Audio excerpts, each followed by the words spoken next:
And welcome back into the Sports Source. Guys, we usually we don't have much of an opportunity to talk about anything other than UT football and basketball, but I want to take a segment to talk about the local minor league teams because both of them doing well right now. Let's go to this graph. First of all, Knoxville Ice Bears have reached the finals of the SPHL and will host all 3 games of their championship series. It should have been 2 in Mississippi against the River Kings and 1 here, but there's a circus in the Coliseum being used by the River Kings. So all 3 games will be played here Thursday, Saturday, and then Sunday if necessary. And of course the Tennessee Smokies with their fantastic new logo. In case you haven't, I love their new logo, love their new uniforms, all of it tied to match the Chicago Cubs, their parent team. They'll be playing host to the Pensacola Blue Wahoos for a 5-game series this week. But here's my question. The Ice Bears have in the past had to get a waiver to play in the Civic Coliseum because it's not the right size for most of these leagues. The Smokies, as we know, in the history of Knoxville City errors, it is the grandest, in my opinion. The Smokies allowed to move to Kodak because no one thought that business would grow up around a ballpark. I suggest anyone who thought that drive to Kodak and look at the monster businesses that have sprung up around what was at one time a gas station, a McDonald's, and a ballpark. Now it's tons of people, and you notice my mention of McDonald's. Here's my question, though.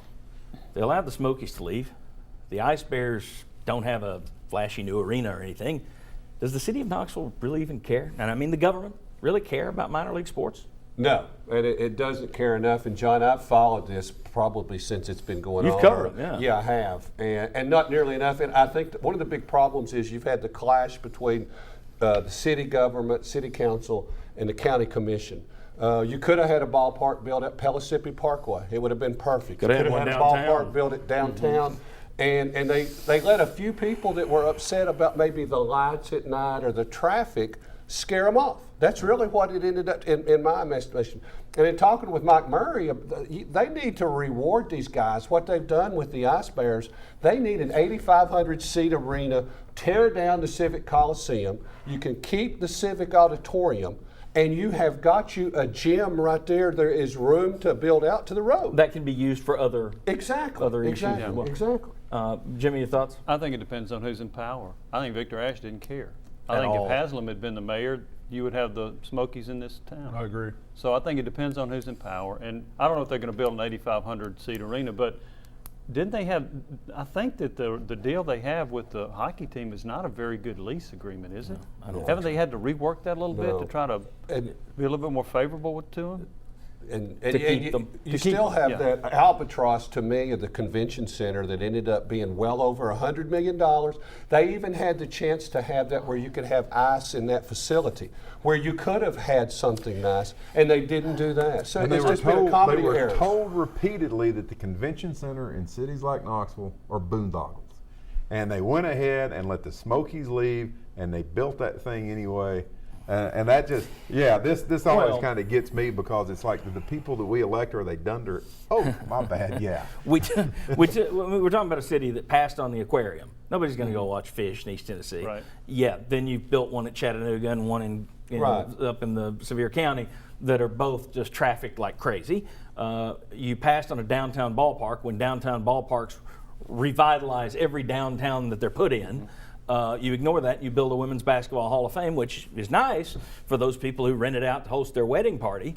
But, I mean, you look at the It's a big convention. money loser. It's a huge money loser. It has to be underwritten by companies, and when the underwriting wears out, I don't know what happens to it.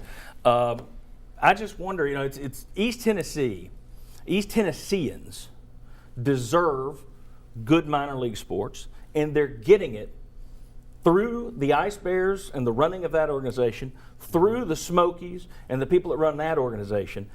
No thanks to the city of Knoxville and its past, because the city of Knoxville hasn't made many good steps when it comes to minor league And sports. one of in the this town. true ironies of this, if you go back and research it, the Civic Coliseum, it's over 50 years old, Quickly. originally was built to accommodate ice hockey. But it doesn't have a big enough rink size for minor league hockey. It's amazing. Okay. All right. Now we're all going to get parking tickets this week. Gino Auriemma has now tied John Wooden for national championships. How will the rivalry between Auriemma and Summit be viewed historically? We'll discuss going back on the Sports Source.